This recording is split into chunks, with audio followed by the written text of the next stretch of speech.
Fala, meu povo de axé, tudo bem com vocês? Meu nome é Adriano Azevedo e sejam todos bem-vindos ao Podomblé. Pode rodar o xirê.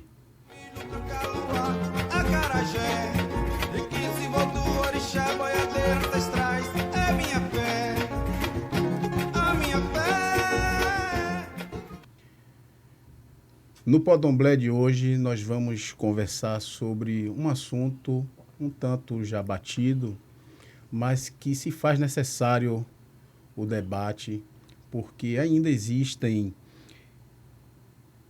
pequenos grupos que tentam a todo custo depreciar, vilipendiar tudo que diz respeito ao povo preto e, mais precisamente, ao pessoal, né, que professa a fé deste povo.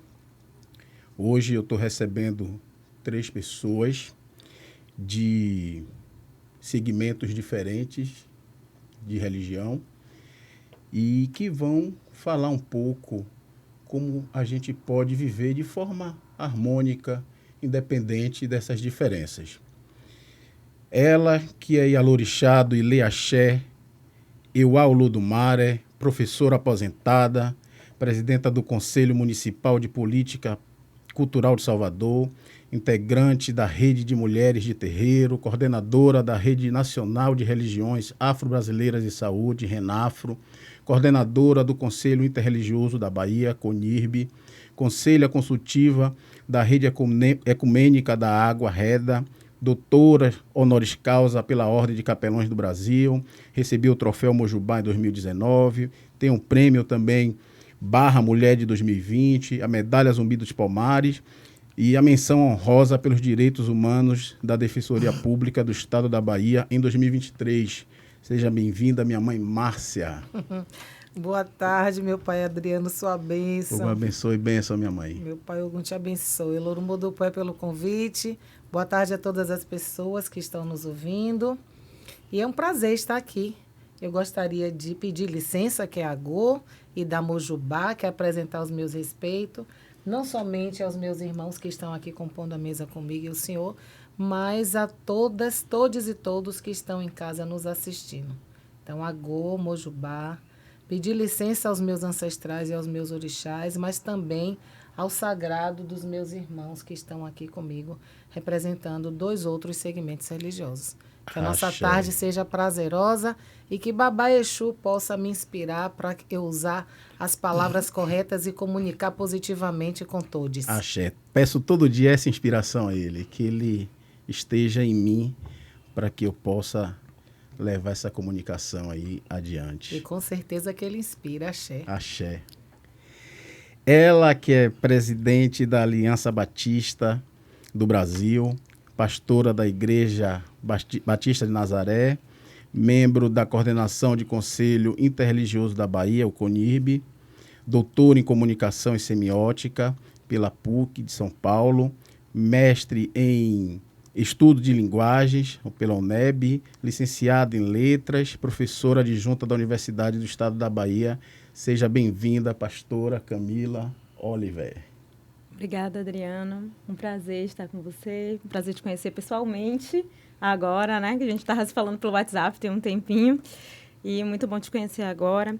É um prazer estar dividindo a mesa mais uma vez com a minha irmã, com meu irmão, minha irmã Márcia, meu irmão Padre Lázaro, né? Temos feito essa caminhada juntos já, vai fazer um ano, fez um ano agora, no caso, comigo, né? Em novembro. Saudar todas as pessoas que nos assistem, independente do horário que nos assistem, né? Pedindo inspiração à Ruá Divina e licença ao Sagrado também, dos meus companheiros e companheira que estão nessa mesa nessa tarde. Então, que todas as pessoas possam desfrutar conosco desse momento, que eu acho que é esse momento de confraternização e de paz. Porque é assim que a gente entende na minha cultura, quando a gente senta à mesa, é esse momento de confraternização, de partilha e de partilha de afetos, principalmente. Isso é lindo. Isso é lindo.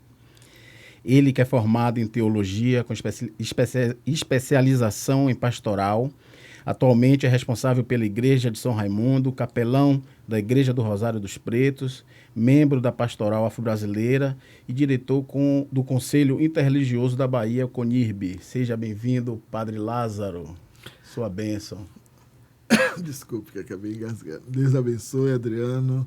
É uma alegria poder estar aqui e partilhar desse momento, né, com a nossa querida pastora, já ia chamar de Olivia, tá vendo?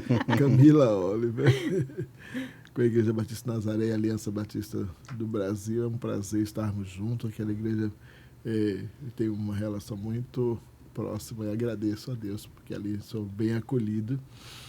E a Márcia, falar de Márcia é perigoso, né? Mas é uma bênção saudar essa minha querida irmã, amiga, Yalorixá, tão querida, e nela saudar toda a sua ancestralidade, pedir a Deus que abençoe sempre mais. E estar com o Adriano significa estar com uma ancestralidade ainda mais forte, né?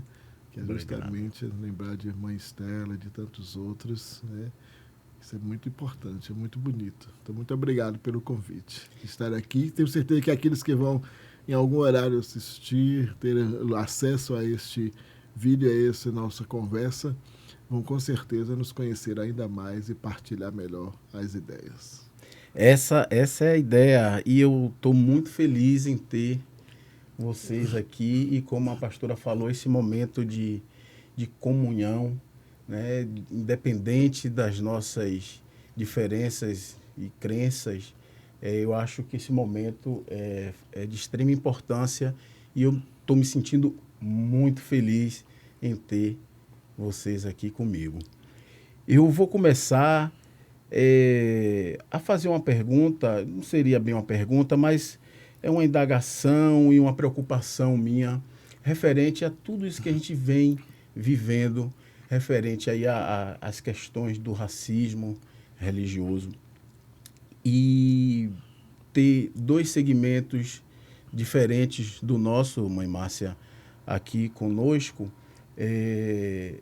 saber como é que o caminho que a gente tem que seguir, e já estamos seguindo de fato, mas o caminho para poder fazer com que essas pessoas elas compreendam de que essa harmonia ela tem que existir, porque acho que o caminho do amor, da verdade, da paz é um só, e as religiões elas têm essa função, mas eu queria saber como é que vocês, de outros segmentos, e o candomblé, que é bastante atacado, como é que vocês conseguem lidar com essa situação em poder transmitir essa sensação, esse pensamento positivo referente às questões do candomblé, das religiões de matriz africana, fazer com que as pessoas elas compreendam, internalizem que a gente também faz parte de uma família só.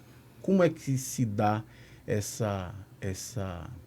esse embate, né, contra o racismo religioso? Bom, eu vou começar, já que as mulheres, depois elas podem completar, com certeza, trazer novas ideias. Eu queria partir de um elemento que eu creio que é fundamental.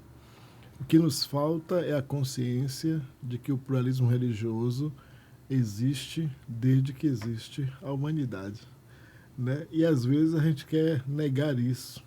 Aliás, o processo de dominação de uma nação sobre outra, de uma pessoa sobre a outra, tenta fazer justamente o apagamento disso.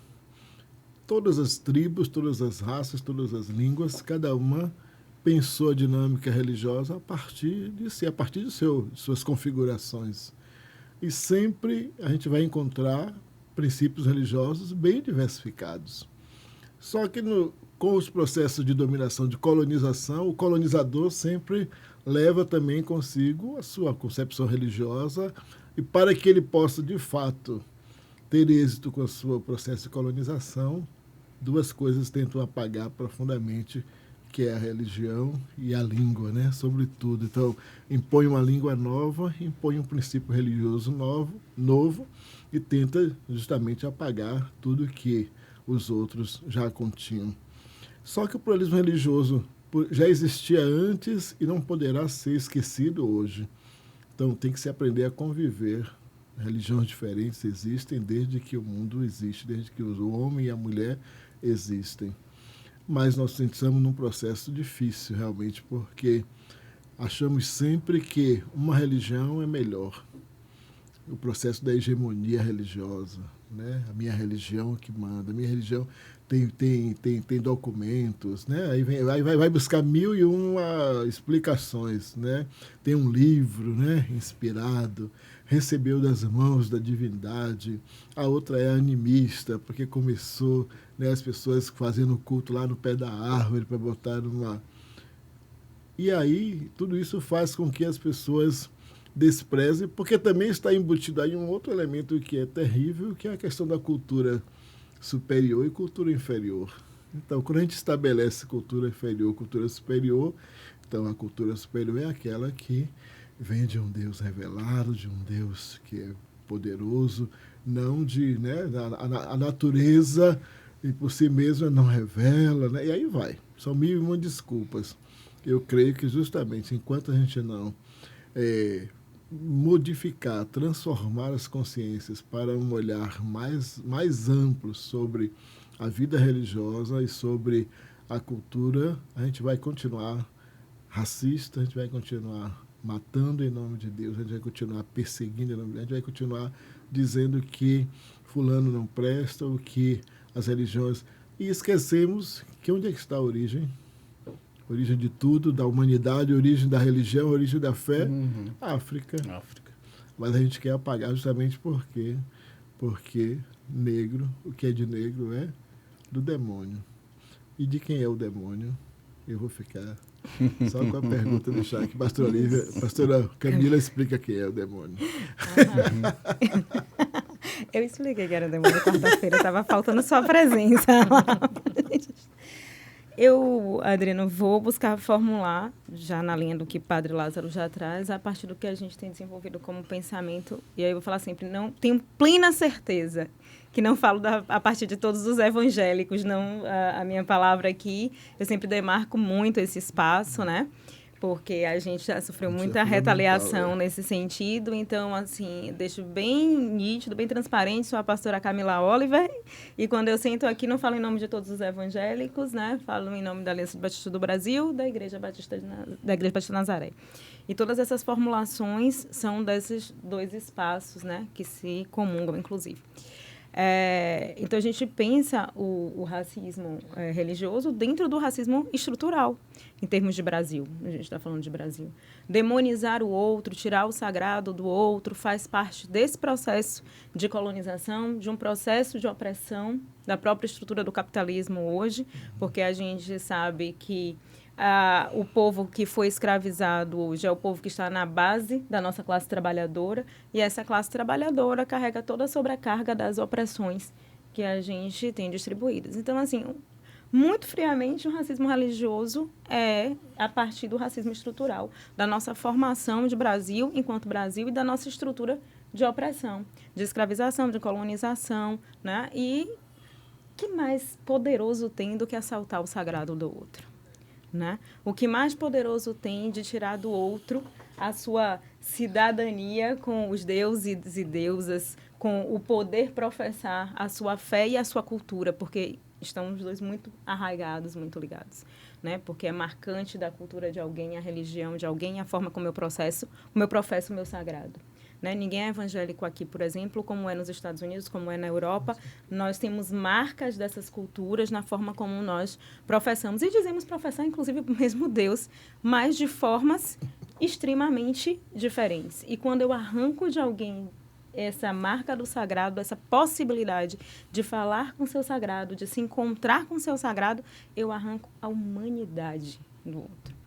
Princípio de vida, de humano. Então, eu torno essa pessoa possível de ser dominada, essa pessoa possível de ser chicoteada, essa pessoa possível de ser a mão de obra que eu vou explorar para acumular o meu capital. Então, se a gente não abrir a cabeça para olhar isso, a gente vai entrar exatamente no processo que o capital quer, né? De fechar os olhos e entrar num processo de é desconhecido e eu não quero nem conhecer, porque aquilo que eu demonizo aquilo que eu nem conheço.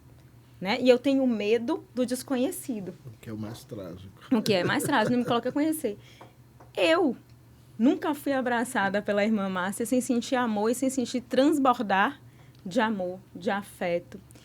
No dia 2 de novembro, ela nem me conhecia do ano passado. A gente estava lá, eu no primeiro momento, encontro, e eu gosto de contar essa narrativa aqui, porque foi impactante, foi transformadora e foi de conversão para mim, vários princípios, apesar de há 48 anos Nazaré existe, há 48 anos Nazaré é uma igreja que faz diálogo interreligioso, ela nasce ecumênica e desenvolve seu caminho no diálogo interreligioso. Mas, apesar disso, pessoalmente, aquele 2 de novembro do ano passado foi extremamente potente na minha vida. Eu estava subindo num palco com eles no Pelourinho, pela primeira vez, cheio na Flipelô, ela segurou a minha mão. Quem segurou a minha mão disse, vá, você consegue, você é potência, você tem uma missão aqui. Então, ela foi, assim, instrumento para mim, a partir da religião que eu professo da Rua Divina, em minha vida naquele momento. Eu levantei assim, então eu posso. Né? Ela disse que eu posso, então eu posso. E a gente foi junto naquele dia e fez uma linda celebração ali. E no dia 2 de fevereiro, esse povo bonito, junto com o pai Raimundo, me deu uma homenagem de pastora Camila de Iemanjá no terreiro. Então, tem prova de amor mais bonita que essa, do que você dar da sua religião para o outro, ofertar da sua religião para o outro. E quando eu fui entender o que significava aquilo, o que era aquele movimento, me senti ainda mais tocada por Deus. Então, assim, eu sou tocada por Deus todos os dias, quando eu encontro e sinto com o Padre Lázaro, com a Márcia, com o Pai Raimundo, com todas as pessoas que comungam conosco hoje nesse conselho interreligioso. Então, o racismo nada mais é do que falta de conhecimento, sabe? E você não conhecer a história do seu país e os princípios fundantes da colonização e do capitalismo que a gente tem hoje no Brasil. E o Podomblé, ele chega para trazer essas informações, trazer esse conhecimento, quebrar, né, desconstruir esses pensamentos. E a senhora, Mãe Márcia, a senhora, né, uma mulher que tem uma energia que a gente consegue enxergar. Me diga, senhora, como fazer, né, nós do Candomblé, qual o caminho que a gente tem que tomar quando acontecem esses episódios de racismo, de intolerância, que a intolerância é uma questão que depois que foi uma fala da senhora, que depois eu quero tocar nesse assunto, mas mais precisamente do racismo.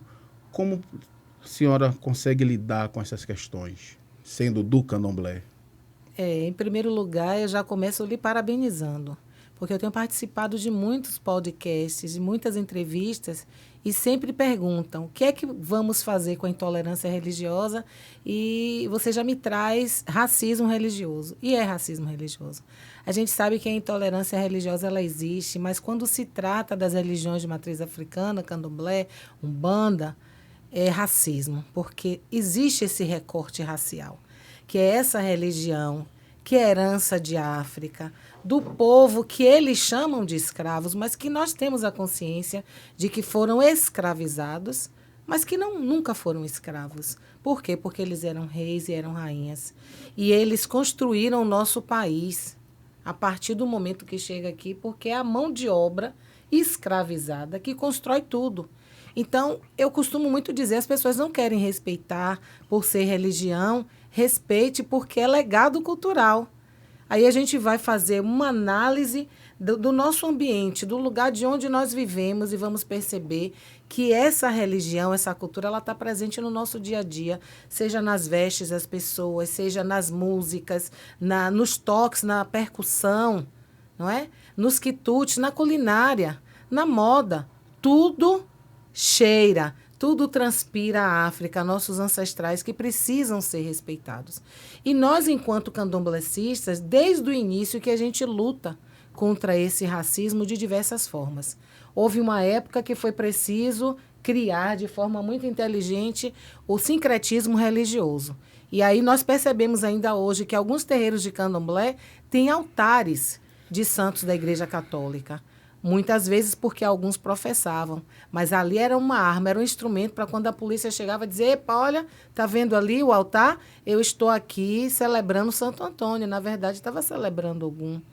Hoje, a gente já lança a mão de outras coisas, de outras armas, mas não são armas para ir para o embate, né? São armas para conquistar, para motivar e para contagiar mais pessoas e afirmar todos os dias que é possível viver com a diversidade, sim.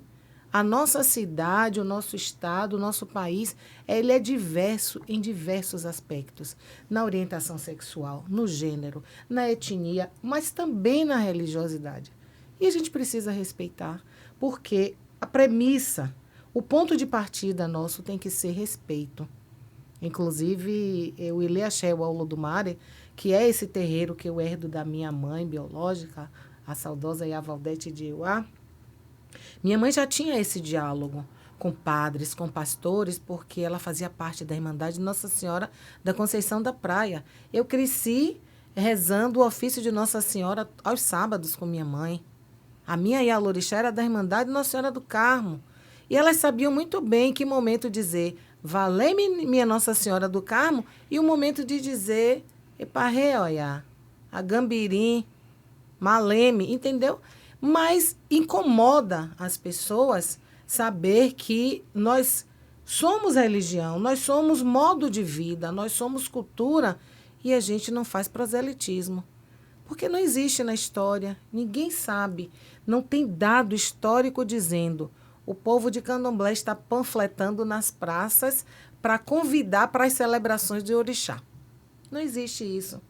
Existe a gente ter a inauguração do Parque Pedra de Xangô e um pastor evangélico ir para lá dizer que aquilo ali era do diabo, mesmo a gente tendo a consciência que diabo é uma nomenclatura que não faz parte do nosso segmento religioso, faz parte do segmento cristão. Né? Que a gente sabe que hoje a gente faz essa parceria positiva e que há de ser por muitos e muitos anos para sempre, porque a gente vai conseguir atingir o nosso objetivo, que é construir paz através do diálogo interreligioso. Mas que a gente sabe que outrora foram os nossos algozes, foram esses religiosos, e aí eu digo religiosos entre aspas, porque há religiosos e irreligiosos que construíram isso na cabeça das pessoas, que a gente trabalhava com o negativo, que nós cultuávamos o diabo. Agora a gente sabe também que quando a coisa extrapola os limites de paciência e até de aceitação, a gente precisa sair desse campo somente da construção da paz, né, através do respeito, através do diálogo interreligioso e partir para as leis. Porque o nosso país é o país que mais tem leis, mas que a gente não aplica. Não usa, né? Existem relatos de pessoas candomblecistas que foram agredidas, que chegam nas delegacias para prestar uma queixa e que o delegado ou a delegada se veste de psicólogos e diz, não, essa pessoa teve um surto psicótico. Quer dizer, deixa de ser delegado ou delegada para ser psicólogo ou psicóloga de forma absurda, né? Então, está na hora da gente atuar, praticar essas leis, e aí eu aproveito a audiência desse programa maravilhoso para dizer mais uma vez ao governador Jerônimo Rodrigues que nós temos lutado muito por uma delegacia específica para tratar de casos de racismo religioso, porque não estão aplicando as leis e não estão respeitando a nossa Carta Magna. Uhum. Eu tenho o direito de professar a minha fé, a Constituição diz isso. Outras leis foram criadas. Nós temos hoje a Lei 10.639, que diz que as escolas devem estudar a cultura africana, não é a religião do candomblé, é a cultura africana, porque a partir do momento que você tem o conhecimento, e a minha irmã, pastora Camila, falou aqui, esse racismo é a falta do conhecimento.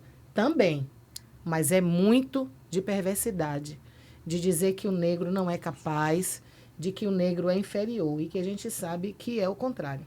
Isso tudo é medo. Eu ia utilizar um termo. Medo da capacidade que a gente tem. Eu ia utilizar um termo, mas como a senhora falou, que para além da falta de informação, eu acho que é muito... faz parte da incivilidade das pessoas. As pessoas elas não têm civilidade. Então, eu acho que essas ações partem muito deste princípio de falta de civilidade. As pessoas elas estão deixando de ser humanas e agindo de forma agressiva. E aí é onde entra a questão da intolerância, a diferença da intolerância e o racismo. Eu estava conversando com um irmão, que ele é advogado, Cláudio Cláudio Oliveira, ele estava me explicando das formas, né, como o advogado fala, os termos técnicos dele, que a intolerância, se eu chego na delegacia para dizer que eu sofri intolerância religiosa, a intolerância ela não tem o mesmo peso do racismo. Então, ela vai passar despercebido. Então, por esse motivo, é bom a gente frisar que da questão do racismo religioso ao invés da intolerância. Porque a intolerância ela tá ali imiscuída dentro desse racismo, mas o racismo é o que sobressai, né? Essa forma perversa de tratar as pessoas. É a essência, porque justamente as pessoas tentam colocar como intolerância para amenizar o problema, né? Para amenizar o Porque problema. até Então, entendo. intolerância, tá bom, não, é porque aí eu olhei pra sua cara, não gostei mais desse turbante aí. Mas, no fundo, talvez até goste do pano que é pra si, mas não tem coragem de pedir. Mas toma isso como um princípio. Tá, não, é porque não foi com a cara. Não, ela não suporta, é a pessoa, né? A cor, a dignidade da pessoa. Na verdade, é uma humanidade adoecida, que não suporta o outro e trata o outro como lixo. Sim. Porque é isso que acaba acontecendo. Eu costumo comparar, né? Quando o pessoal fala de intolerância, eu digo, olha, intolerância e racismo religiosos é a mesma coisa de ecumenismo interreligioso, né? A intolerância pode acontecer entre as religiões cristãs, mas racismo, por quê? Porque a religião do candomblé, ela tem origem em África, tem origem com o povo preto. E tudo que vem de preto é demonizado, é considerado como inferior. E aí a gente chega no ecumenismo. Muitas pessoas fazem, é contra o ecumênico. E aí eu digo sim, eu digo, olha, porque não troca, bota interreligioso para me contemplar, mas quando chega lá eu falo, olha, o ecumenismo é a diversidade cristã. Onde é que eu estou aí? Vocês precisam dizer que é interreligioso para que possa não somente me contemplar, mas contemplar todas as outras religiões que não são cristãs, que não são protestantes, que não são católicas. E é isso. Eu acho que a nomenclatura é extremamente importante. Não é porque veio da área que eu estudo e trabalho, mas a gente conseguir nomear as coisas é extremamente importante, sabe? Porque eu falar de intolerância quer dizer que eu tenho o direito, inclusive, de simplesmente apenas tolerar o outro, a religião do outro. O que é que a religião do outro tem a ver com você? Entende? Você não tem a sua forma de professar e tal. Então, assim, a gente vive uma violência em relação ao outro. Não é tolerância. É respeito que você tem que ter. Entendeu? É entender as diferenças. A gente está numa via de homogeneização da sociedade, né? Fruto da nossa última quadra histórica, mas a nossa última quadra histórica também é fruto da nossa história todinha, né, que a gente tem, de violência, de pessoas extremamente violentas, de pessoas extremamente intolerantes. Por que que a gente está falando da intolerância como violência, né, em contrapartida ao respeito? Porque você não tem que tolerar o outro, você tem que respeitar o outro. Né? Porque tolerar quer dizer que eu estou te dando a possibilidade até de professar a sua religião. Eu sou bonzinho. Que direito... Entende como isso me coloca numa situação de superioridade em relação ao outro? É como se eu fosse um ser extremamente superior ao outro. É uma máscara, né? Eu posso até tolerar que você professe a sua religião, sim. E que direito você tem sobre a fé do outro? Que direito você tem sobre a vida do outro, inclusive?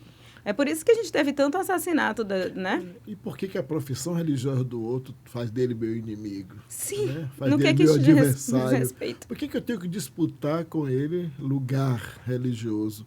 A religião dele é dele, a minha é a minha, ele não é meu adversário, e pior ainda, não é meu inimigo, não fez nada contra mim, né? Não me agrediu em nenhum momento por aquilo que ele professa.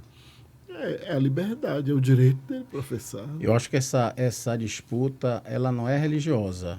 Não. Ela é uma disputa de poder. Esse é o problema. Sobretudo, capital. Sim, é o que eu tô falando do início. Então, é bem por aí.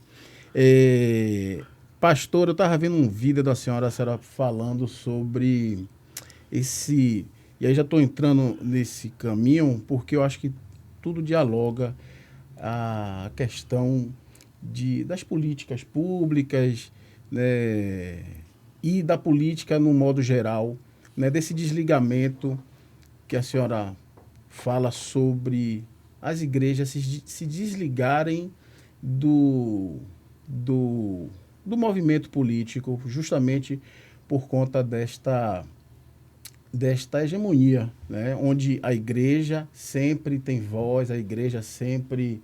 O que é que a senhora me pode falar sobre esse desligamento? Porque hoje, no início do mês, tivemos aí um momento marco que foi a criação da bancada negra. E tem várias bancadas, a bancada evangélica, a bancada da mulher.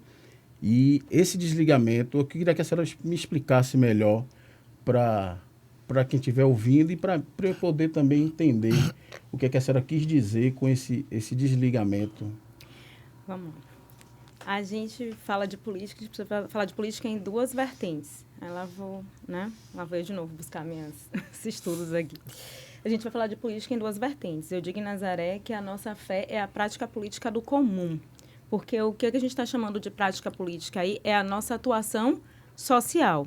Se a gente, e eu vou repetir isso para sempre, né? Se a gente professa um Deus, e se a gente se diz cristão, por exemplo, a gente segue os ensinamentos de Cristo, diz que Cristo veio para dar vida e vida em abundância, o que quer dizer vida plena em outras traduções, para todas as pessoas, a nossa fé é a prática política para a atuação de um mundo melhor para todas as pessoas, em que as pessoas tenham saúde, do acesso à saúde, acesso à educação, acesso à alimentação, ou seja, todos os direitos iguais em sua plenitude. Direito de professar o seu sagrado, né? Direito de assumir a sua sexualidade, né? Em tudo em sua plenitude. Então, a gente luta pela vida. Essa é a prática política da nossa religião. Agora, a política de Estado...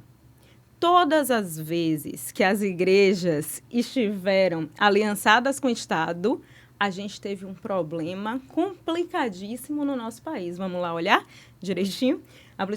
Primeiro passo é que, assim, é tão contraditório a gente ter uma bancada da Bíblia. Se a gente for olhar na nossa Constituição, que nosso Estado é o quê? Laico.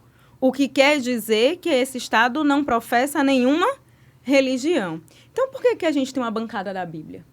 Se o Estado deve resguardar o direito de todas as pessoas, independente da sua constituição de fé. Então, a gente tem uma bancada da Bíblia, a gente tem uma bancada... aí, dentro da bancada da Bíblia já se divide, lá tem a bancada evangélica, né, que da última vez que eu fui, o pessoal era tão cheio do amor de Cristo que queria me bater com o celular na mão, né? A gente estava lá com o Henrique Vieira, trabalhando com a PL das fake news, eu voltei assombradíssima, né, com o transbordar de amor. Contém ironia, viu? Que a gente viu por lá. Irmãos cristãos. Entre irmãos cristãos, né? Mas porque a gente defendia questões diferentes. Então, vê que a intolerância, o desrespeito, ele passa por um momento em que a humanidade se encontra extremamente violenta, né? Extremamente individualista, inclusive. Se o mundo não está caminhando da forma que eu quero e que eu desejo, eu atento, inclusive, contra a vida do outro, porque não há um tratar dessa vida como um bem precioso. Então, assim, partindo do princípio que o nosso Estado é laico, não tem porquê a gente ter uma bancada da Bíblia, entende? A gente não tem porquê estar vinculado ao Estado. E aí, vamos falar aqui do meu irmão. Quando a Igreja Católica chegou aqui vinculada ao Estado, a cruz justificou os processos de escravidão, de colonização, de genocídio. Quando a galera protestante chegou aqui, veio o quê? Referendando o capitalismo e, portanto, todas as opressões no entorno do capital também. Ficamos juntos no processo de construir essas opressões aqui, entende? Então, percebe que toda vez... Aí vamos lembrar da nossa última quadra histórica, que eu não gosto de falar os nomes, né? Uhum. De quem estavam à frente, mas vamos lembrar do nosso passado recente e observar que todas as vezes que esses valores... né, e essa moralidade cristã atravessaram e se sentaram na cadeira do poder, elas serviram para oprimir e não para levar vida em abundância. Entende? Porque quem vai para lá são esses religiosos, né? Como bem fez aqui a irmã Márcia, ela colocou os religiosos e os religiosos, mas quem chega a ter acesso ao poder são os religiosos que são financiados pela máquina, né? E aí os religiosos financiados pela máquina, vão usar os valores, as moralidades em sua potência máxima para oprimir. Porque vão servir ao capital. Pura e simplesmente. Então, vamos falar do casamento e vamos excluir todas as outras pessoas que não se afinam, né, no que a gente está legitimando como família. Vamos falar do que é vida e vamos decidir também sobre os corpos de todas as pessoas. Vamos falar qual é a religião que é possível de se professar e essa religião é a que está lá sentada na cadeirinha do poder. Então, é extremamente complicado com algo tão poderoso quanto a religião e a gente tem que assumir isso aqui, o poder que tem de convencimento sobre o outro, de mobilização da vida. E por que a gente não usa isso aqui, na base, como prática política do comum, para transformar essa sociedade numa sociedade de paz? Para transformar essa sociedade num lugar em que todas as pessoas possam ter acesso pleno aos seus direitos. É nesse sentido. Eu não sei se eu conseguir. Sim, não. E isso tudo é pesquisa de internet. E aí também eu estava vendo que recentemente o pastor Kleber Lucas, ele deu um depoimento que eu me emocionei. Ele deu uma canção que ele fez com Caetano Veloso. E ele falando que... E aí eu lembro da senhora, de um depoimento da senhora também, que quando as pessoas procuram o candomblé, a senhora, né, o candomblé veste essas pessoas, dá de comer essas pessoas. E quando o pastor Kleber Lucas deu esse depoimento, acho que foi no Multishow, se eu não me engano, a voz trêmula e muito emocionante, ele falando que parte da vida dele, né, um período da vida dele, ele passou fome com a família, não tinha onde dormir, e onde ele achou apoio foi dentro dos terreiros de candomblé. Foi onde ele conseguiu um prato de comida, tanto nos terreiros de candomblé, como na Assembleia de Deus, que eu acho que é a igreja que ele congrega. Mas ele não esqueceu de citar que foi dentro dos terreiros de candomblé que ele encontrou esse apoio.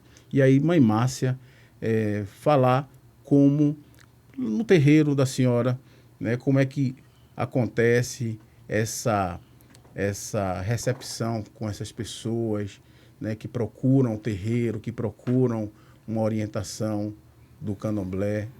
Como é que a senhora consegue lidar com essas questões?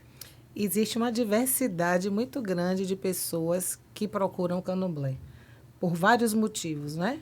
Mas com esse relato que o senhor traz sobre o pastor Kleber, eu sempre pergunto às pessoas, vocês sabem por que é que não existem mendigos na porta de candomblé?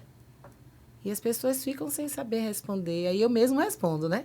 É porque quando chega alguém nessa situação de risco de vulnerabilidade tão grande, a gente acolhe. A gente convida para entrar.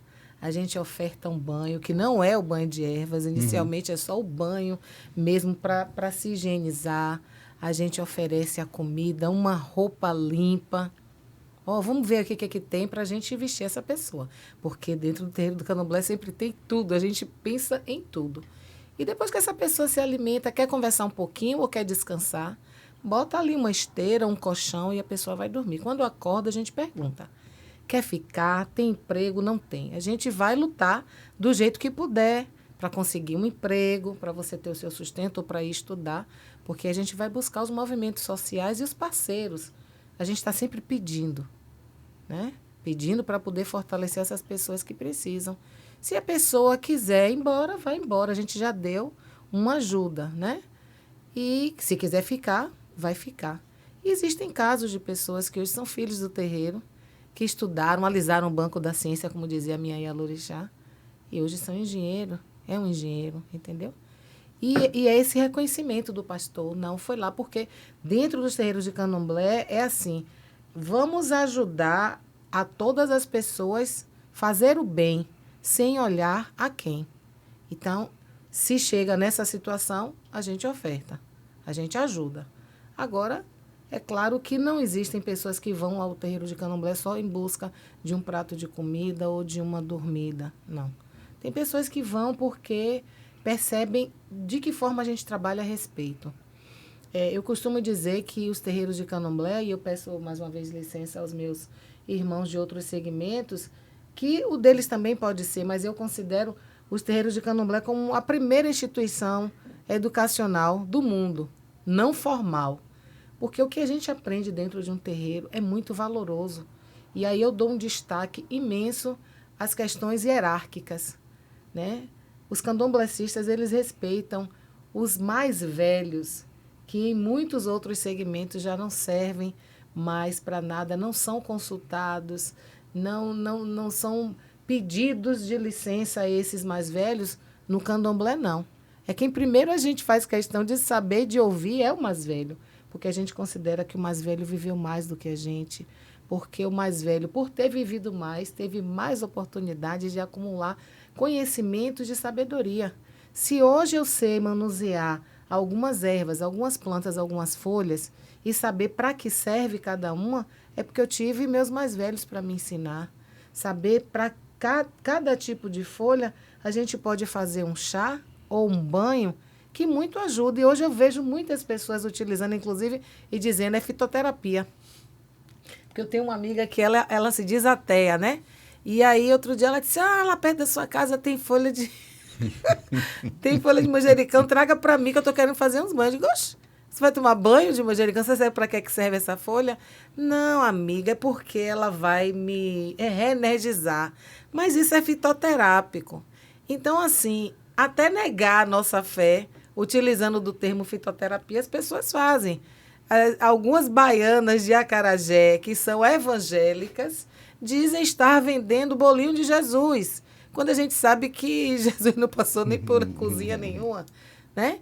Então, são essas coisas. Mas, assim, o que é mais importante, o que eu acredito e minha mãe acreditava, é que a gente não pode viver religião dissociada das questões sociais, dos problemas sociais e dos benefícios educacionais. Então, eu estou sempre tentando promover dentro do espaço religioso encontros para trazer a comunidade, para trazer os irmãos, mas a comunidade, e não me importa saber qual é o segmento religioso. Eu quero mostrar para eles não o que eu faço consagrado, o que é segredo nosso. Porque a gente sabe que essa religião é muito cheia de tabu e nem todo mundo. Somente os iniciados, e Mãe Oiá diz isso, né? Quando diz biribiriba, moloju, berium com Mariô. Somente os iniciados podem saber o segredo do Mariô. Mas eu levo eles para dentro do barracão, para eles ouvirem outros religiosos. Nós temos anualmente um encontro interreligioso. E às vezes as pessoas dizem assim, mas um candomblé fazendo encontro interreligioso, é porque esse é o segmento que mais sofre o racismo religioso. Então, se a gente sabe que através dessa ferramenta, desse diálogo, dessa conversa, dessa interação, desse compartilhamento, desse sentar à mesa para confraternizar, que a gente vai poder, talvez não exterminar, mas que a gente pode minimizar e trazer mais parceiros, que essa é a ideia, inclusive, do CONIRB, o Conselho Interreligioso da Bahia, é a gente incentivar, mostrar para outras pessoas que é de extrema importância nos últimos tempos, que o fundamentalismo cresceu tanto, a gente contagiar outras pessoas que é possível viver em paz. Porque quando eu encontro o Padre Lázaro, eu peço a bênção a ele, ele pede a bênção a mim, nós nos abraçamos. A mesma coisa acontece com a pastora Camila. Nós nos abraçamos transbordando esse amor, é verdadeiro. E a gente costuma falar nas palestras, nas mesas que nós compartilhamos. A gente não está se abraçando só aqui, não. A gente se abraça fora daqui. Porque a gente vai para o aniversário um do outro. A gente liga para conversar de coisas que são nossas, mas que a gente sabe que pode confiar. Então, nós nos irmanamos. Isso é viver irmanados. Importante isso. Né?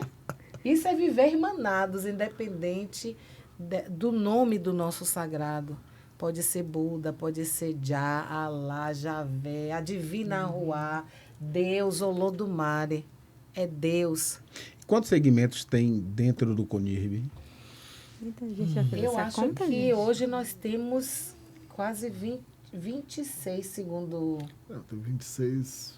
Não temos 26 segmentos religiosos. Porque Tem 26 lideranças, né? Tem lideranças. Mas segmentos. Mas oficialmente nós temos Umbanda, temos Hare Krishna, temos Católicos. Comunidade Bahá'í, católicos, Evangélicos. Tem duas ou três. Evangélicos, acho tem que nós temos 4. É. 4 representações diferentes. Espírita. Espírita, Candomblé tem candomblessista, vários. E a gente está buscando os outros, aberto. metodista. Inclusive nós tá já temos, faltando. islâmicos Tem nós já islâmicos. temos. Os povos indígenas estão Povos faltando. indígenas ainda não Então, chegou. a gente Nós já pode convidamos, fazer mas não chegou. uma convocação aqui, né? Precisamos. Chamar, participar com a gente. E outros segmentos que existem dentro da Bahia ou no Brasil que queiram você fazer contato com a gente, acho que é importante. Tem algum número, algum contato? Por enquanto tem uma página. Nós temos uma página No no Instagram, Instagram, que é Conselho Interreligioso da Bahia, CONIRB, e com as arrobas dos atuais coordenadores. Hoje nós temos a coordenação composta por 6 membros, que é Padre Lázaro, eu, Ogan Elias, Pastora Camila, Pai Raimundo, da Umbanda, e Ogan Ailton Ferreira. Que bacana. Que bacana. Mas daqui a um ano e meio a gente tem que fazer. Daqui a um ano e meio nós A gente vamos vai fazer ter outra assembleia, uma assembleia para a gente renovar. É preciso que todas as pessoas tenham a oportunidade de experienciar esse lugar. Porque na hora dos convites e as convocações é sempre a coordenação que vai. Que vai, Né? sim. Mas sempre com convite aos outros, né? Para que apareçam também. Porque acho que é importante mostrar que o movimento interreligioso ele não é apenas um movimento de amiguinhos que querem tomar, né, um sorvete de vez em quando. Porque às vezes fica parecendo isso. Inclusive o movimento ecumênico, durante muito tempo, pareceu apenas isso, né? Que é igual ao meu problema da política, né? Então ali todo mundo se senta, toma o seu uísque, depois vai discutir os problemas. A gente é inimigo enquanto discute, mas é amigo depois por trás dos conchavos. E a gente é amigo enquanto está ali na cerimônia, e depois é inimigo quando cada um volta para seu lugar. Não é isso que a gente quer fazer, porque senão não teria sentido. Seria uma vergonha que no dia eu estou lá, abraço a pastora Camila, mas depois chego na minha igreja e digo, aquela mulher, aquela pastora não presta. Quer dizer, não tem sentido. Ou os evangélicos não prestam, são pessoas, enfim, devem ser jogados, todo mundo queimado no fogo do inferno, como foi sempre o discurso, né, antigo. Então não tem sentido, né, que eu faça um discurso como esse.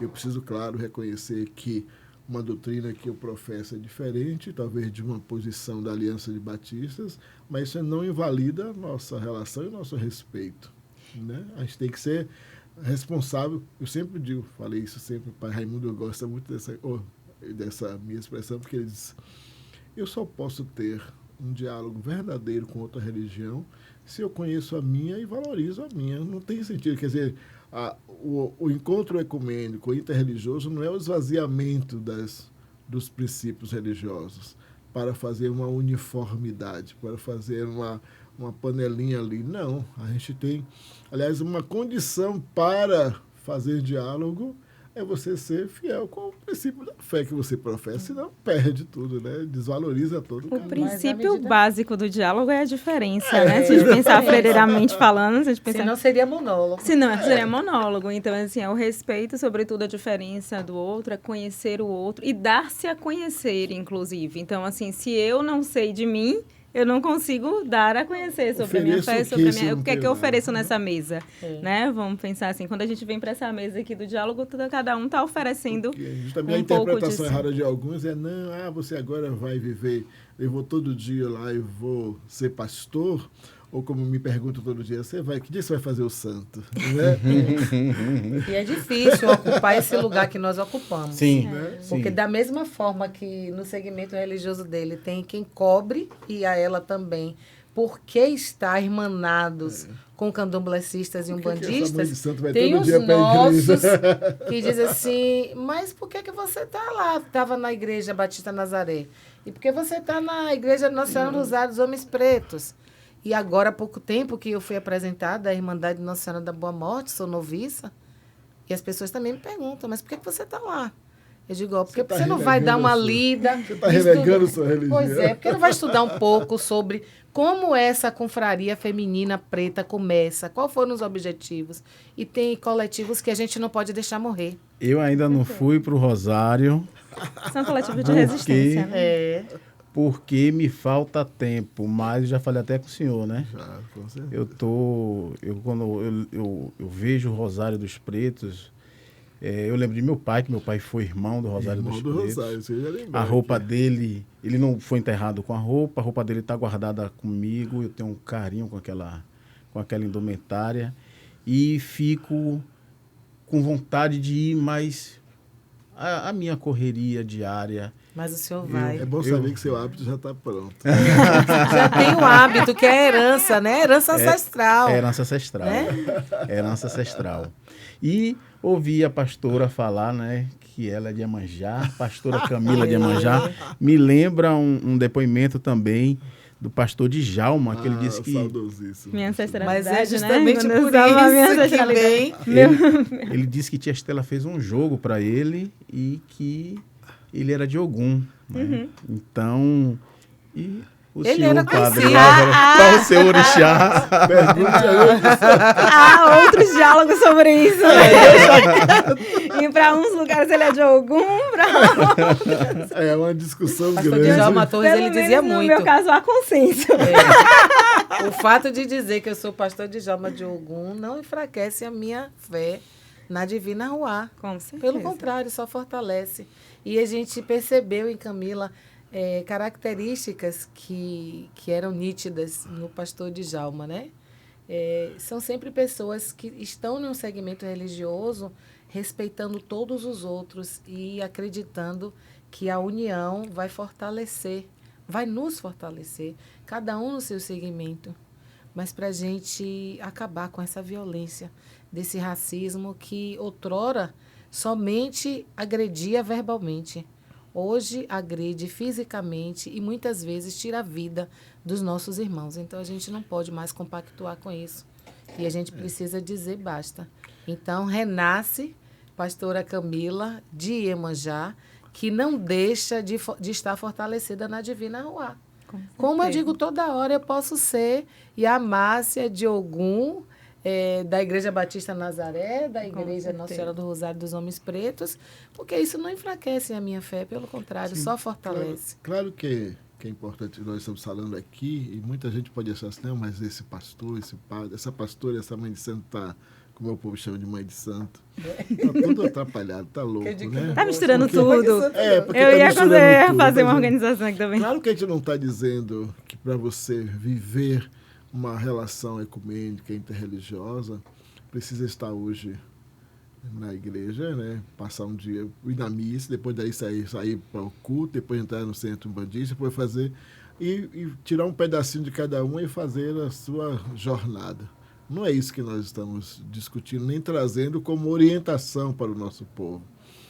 Mas para também dizer que se você um dia vai no terreiro, isso não te tira nenhuma da sua dignidade. Se você entra na igreja evangélica, você também não lhe impede de continuar a sua dinâmica. Se você vai na igreja católica e vai participar da missa, isso não lhe tira, quer dizer, só te fortalece, só te enobrece cada vez mais por você ser uma pessoa que é capaz de respeitar a dinâmica religiosa do outro e não se sentir nem agredido por aquilo que acontece ali, nem ser agressor porque aquela pessoa professa algo que você não entende ou que você não consegue se ajustar. Então, é a liberdade que cada um precisa ter na valorização do seu próprio segmento religioso para dar cada vez mais consistência para o respeito à dinâmica religiosa dos outros. Alguém pergunta, o senhor vai ao Candomblé? Vou, visito, vou no centro umbandista. O Raimundo faz dobrar os atabaques quando eu chego para poder entrar. Vou a vários lugares e me sinto bem, feliz, mas eu vou na condição de padre católico. Sim. Por isso que alguém pergunta, quando é que você vai fazer Santos? Eu não vou lá, não estou indo lá para pedir a Babalorixá e a Lorixá para que um dia faça Nunca o meu pediu. santo. Não peço, eu nem consulto, né? Falávamos pedir, né? isso outro dia com um amigo. Eu nem consulto para dizer assim, não, eu queria saber aí como é que está. Você perguntou que eu pai do Lázaro de quê? Então eu deixo quieto, porque para mim, e só entro em terreiros ou em outros lugares onde me acolhem como padre, como sacerdote católico, porque inclusive eu não vou quando eu não conheço, por exemplo, alguém que é a autoridade da casa para que eu possa de fato entrar. Eu não chego numa casa de Candomblé porque estou aqui, eu quero entrar, eu vim aqui para Não adianta. Por que eu preciso? Eu não preciso, né? Nem eles também precisam que eu apareça todo dia e toda hora. Vou onde eu tenho amizade, vou por causa da amizade, vou por causa do respeito, eu quase não vou no culto livremente lá, né? Vou na Igreja Batista, tô devendo uma pregação. Está me devendo uma mensagem. Está na minha caixinha uma mensagem aqui. lá, mas tudo bem. Mas vou pagar um dia. Então, é só para referendar o que ele está colocando, a gente não está trabalhando no caminho de uma religião única, porque unidade é muito diferente de unificação, né? Porque se a gente vai trabalhar com unificação, inclusive, alguém aqui vai estar colocando os outros dentro da forma da sua própria religião. Na unidade, a gente entende a diferença, eu estou na minha igreja, fazendo os meus ritos, Padre Lázaro na igreja dele com os ritos dele, né? Aí a Márcia lá no terreiro dela com os ritos dela, cada um com os seus ritos. O que acontece aqui dessa dinâmica que a gente vem colocando é da nossa unidade que tem se fortalecido, porque é uma unidade de amizade também, né? De comunhão plena, mas assim, quando eles vão, por exemplo, para uma celebração em Nazaré, como foram na Assembleia da Aliança de Batistas, no culto de abertura, aí a Márcia me perguntou, eu vou com minhas vestes? Sim, senhora, a senhora vem para cá, né, para falar da sua fé, falar da sua religião. O Padre Lázaro também estava lá, fez a saudação a partir da Igreja do Rosário, porque cada um vai para lá a partir da sua religião. Ela vai como Iá, ele vai como padre, né? E a mesma coisa é quando eu vou na casa deles, que é assim que a gente costuma chamar. Eu adorei essa, eu sempre, desde que a gente começou a conversar, de chamar de casa, né? Da minha casa, da sua casa, porque quando a gente vai na casa do outro, da outra, quando é convidado e quando é bem acolhido e bem recebida, né? Então, eu acho que é nessa E não dinâmica. deixa de ser o que é, porque vai visitar a casa do vizinho. Com certeza. Né? A vizinha Edna me convidou. Eu vou como Márcia. Eu não deixo de ser Márcia porque vou visitar a Edna. E a mesma coisa com as nossas religiões. Eu vou sempre para a Igreja Batista Nazaré e muitas vezes eu pergunto, vocês estão me convidando como ir a Márcia de algum, como eu devo ir? Não, venha com as suas vestes religiosas, que inclusive são muito bonitas. E eu vou, eu sou bem recebida, eu sou respeitada. E sempre me pedem, mãe, dê uma bênção, fala alguma coisa. E a mesma coisa a gente faz, porque isso é uma... É mão dupla, não é? Não é via única, não. Eu dou, mas eu também recebo. Respeito acima de tudo. Respeito acima de tudo. Que foi uma das falas também, da fala do pastor Kleber, né? Dessa harmonia, de viver harmonia com as diferentes crenças. Aqui a gente passaria um dia todo aqui conversando. Feliz em receber vocês. Nosso horário está chegando. Mãe Márcia, deixe suas considerações finais, por favor. Eu gostaria de agradecer, né? Em primeiro lugar, ao senhor, que é meu irmão de religião, que é meu pai, né? Agradecer ao programa, o Pondomblé, que eu parabenizo pela escolha do nome, né? Tantos podcasts, então um podcast que também está preocupado com as questões que o povo de Candomblé vive, mas também dando a oportunidade, dando a fala a outros segmentos religiosos, que é o que a gente está tendo aqui nessa tarde, né? Essa diversidade religiosa, a construção de paz através do diálogo interreligioso, para que a gente aprenda a se respeitar, que a gente efetivamente se respeite. Agradecer a todas as pessoas que até agora ficaram nos ouvindo, né? E dizer que vocês não esqueçam nunca que todos nós podemos ser a paz. Eu sou a paz e isso eu aprendi muito com meu irmão. Meu irmão, eu digo a ele, quando eu voltei aqui para o Uaiê, quando vim de lá do Urum, eu acho que é o Lodumare, na minha linguagem, Deus na dele disse, vocês dois vão. Porque Camila é uma construção que não é tão nova, né? Mas eu digo assim, porque a gente já vem peregrinando há muito tempo juntos, né?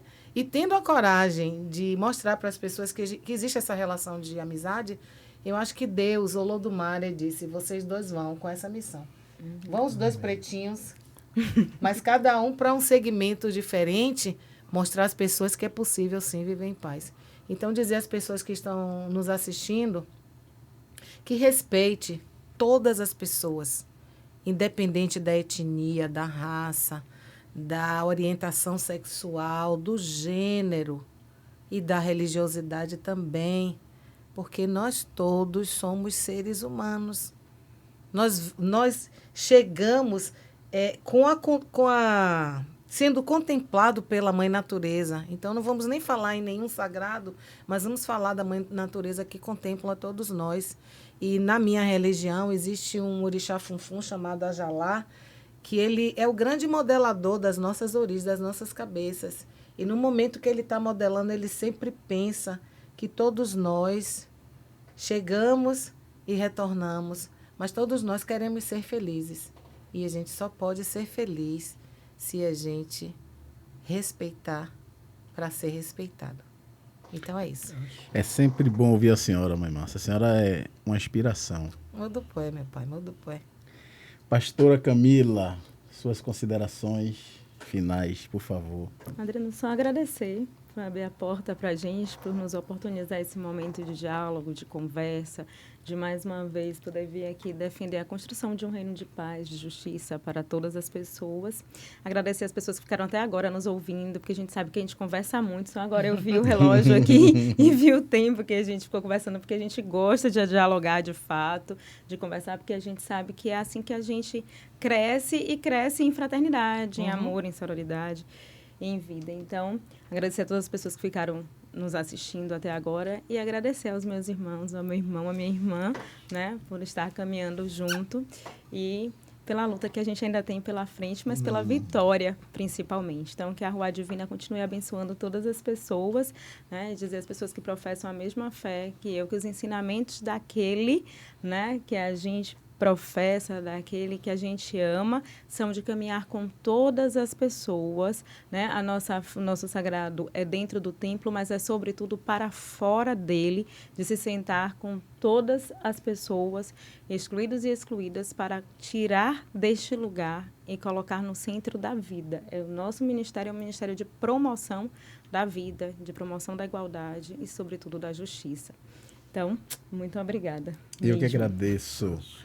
Padre Lázaro, por favor, suas considerações. Adriano, como eu disse, uma honra realmente a gente estar aqui e sentar a essa mesa com figuras tão especiais como Camila, como Yamácia. Vendo você lembrar de Adriano, né, seu pai, com certeza, um momento convivemos lá no Rosário, foi sempre uma honra. Lembrar de toda essa nossa ancestralidade que nos trouxe um legado todo especial. Da gente poder estar aqui discutindo coisas como essas. Isso é valioso, isso é necessário, isso é urgente. Que a gente possa estar à mesa e sentar-se à mesa nas nossas tradições. A gente sabe bem o que é, né? A gente senta justamente com amigos, para fundamentar cada vez mais essa amizade, a fraternidade, o amor, o respeito que devemos ter uns com os outros. Eu só agradeço imensamente essa oportunidade, agradeço a esta mulher zumbi, né? Também nós somos zumbi, somos Também somos zumbi dos palmares, também somos doutores honoris causa, né? Da mesma recebemos, então ali tem a doutora em educação, todo mundo faz a doutora na graça. Mas que Deus abençoe, proteja, ilumine, amém, renove, que você continue, que o Podomblé possa chegar ao coração de muitas pessoas e nos ajudar a discutir isso ainda mais, e nós mesmos nos colocamos à disposição para que os seus espectadores, telespectadores, ouvintes, se quiserem nos encontrar também para continuar discutindo, para esclarecer algo que talvez não se sentiu bem esclarecido, a gente também está à disposição em nossas igrejas, em nossas comunidades, em nossas casas, né, para continuar falando, ajudando, rezando e conduzindo um caminho de fraternidade e de paz. Obrigado. Amém, axé. Axé.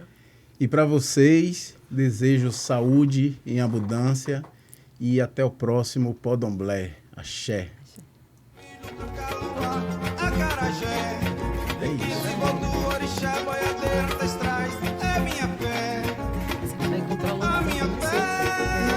Se envolve e não percebe, vai começando.